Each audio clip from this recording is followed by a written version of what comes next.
The jungle. Oh man, the jungle. When I first went in, the fear, the vastness, the darkness, the canopy overhead.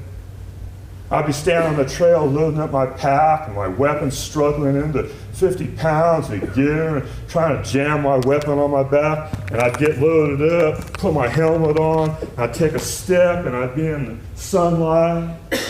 And then I'd take another step and the blackness would eat me. I didn't want to follow my mind down the trail out there into the darkness. And the rain which finds its way into everything. And you can sit under your poncho and you can pull it tight around you like it was your girlfriend. Hold it tight and that rain will find a way into your ears and mouth and nose and into your boots and into your weapon. And we climb endlessly in the hills, endlessly, looking for Charlie. Me and Blake and Billy Brooks and Raymond, Randy, Swan, White. Stick your hand down the trail, you pull this man up to you. You pull your hand up and that man pulls you up to him. And like a human rope, we go up the mountain that way, always towards the sky, pulling each other up towards the sky. And we set an ambush. We set an ambush at sunset, and we sit in the jungle and we wait, and we wait, and we wait. And at night, we set the tripwires around us. We sleep inside with our heads touching, so we know we're there. We never sleep because of the noise of the jungle and the fear. Only the crazy have no fear, I'm telling you. Only the crazy, and White is crazy. He lives among us, but he's not really one of us. He's put something over his soul. But it doesn't matter out here in the bush. It doesn't matter what you did before or who you were. Out here, we're all brothers. And we cling to each other out here like lost men on a raft at sea.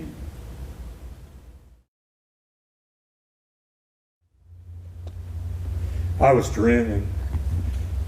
I was lost and caught in the jungle, and the jungle was clutching at me and pulling and twisting and pulling me down into her like a woman, into the fecund moss, into the black mud, and I was twisting and trying to get free, and I could feel the jungle pulling me down, and far off down by the river from the south.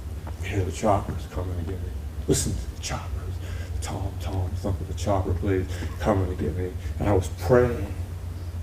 Sister of death, sister of mercy, black sister of death, black sister of mercy, lift me up out of here, take me out of the shit and out of the betrayal. And I could feel the great curved metal side of the chopper, and I could see the red running lights in the ring, and I could hear the chopper blades singing, holy, holy, holy, holy, holy, holy, lift me up out of the shit, take me out of here. And then I was free and lifting away in the jungle, and a woman falling away, and I was free. And then I could hear the thump, thump, thump, thump of the raindrops on my poncho, taking me awake, and I was back in the bush. I was awake, and I was in the bush. And I was watching the jungle, and then I was drinking a cup of the tea the girls gave me. I was watching the tea leaves floating and forming at the bottom of the cup. And I asked myself, I said, if the angel of death and the angel of mercy are one and the same thing, there is no more questions to be answered out here. I was in the shit, and I was going to have to find my own way out of it.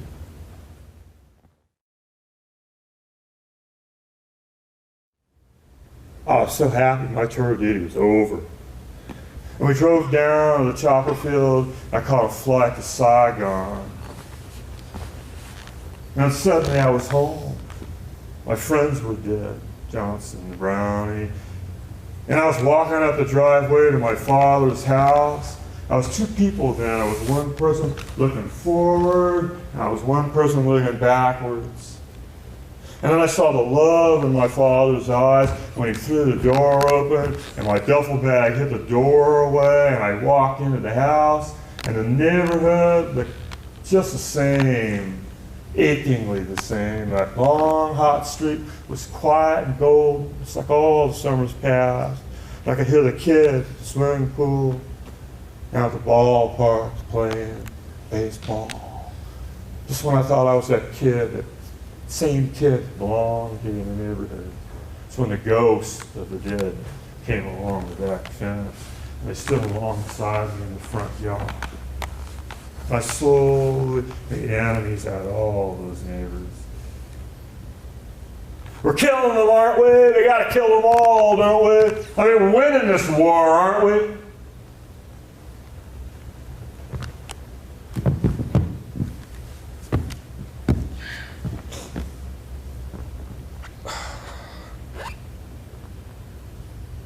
I was under the shower, and the hot water long going cold, and I was dreaming, I was in the river of the dead with Johnson and Browning, and I was in the river of the dead, and I would never come out.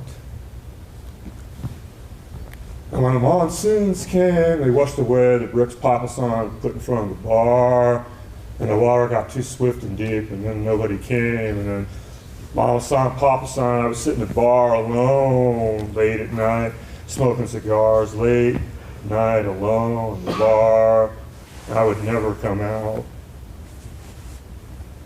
Then after a long time, my parents would come, they'd turn the shower off, and I'd get up and I walked outside, and my footprints staining the hardwood floors, and I went in the backyard, and my mom and dad were standing looking at me under the oak tree, the ping pong table, staring at me.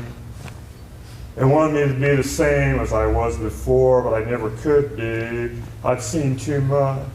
They were staring at me, and I wanted to reach out to my mom and dad right there, pull them to me, and I couldn't do it.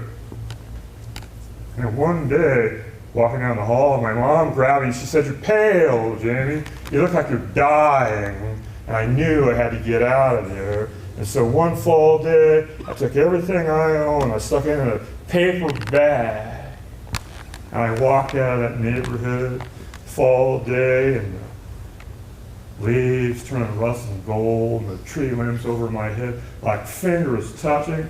I walked out of that street, a childhood street, a long street. You hear the kids watching TV and laughing. Got down to the end of the street, went to the freeway. Went down to the freeway, headed south. And when I got down there, I looked back up in my neighborhood, and it was like that kid I was never there. It never existed. I was gone.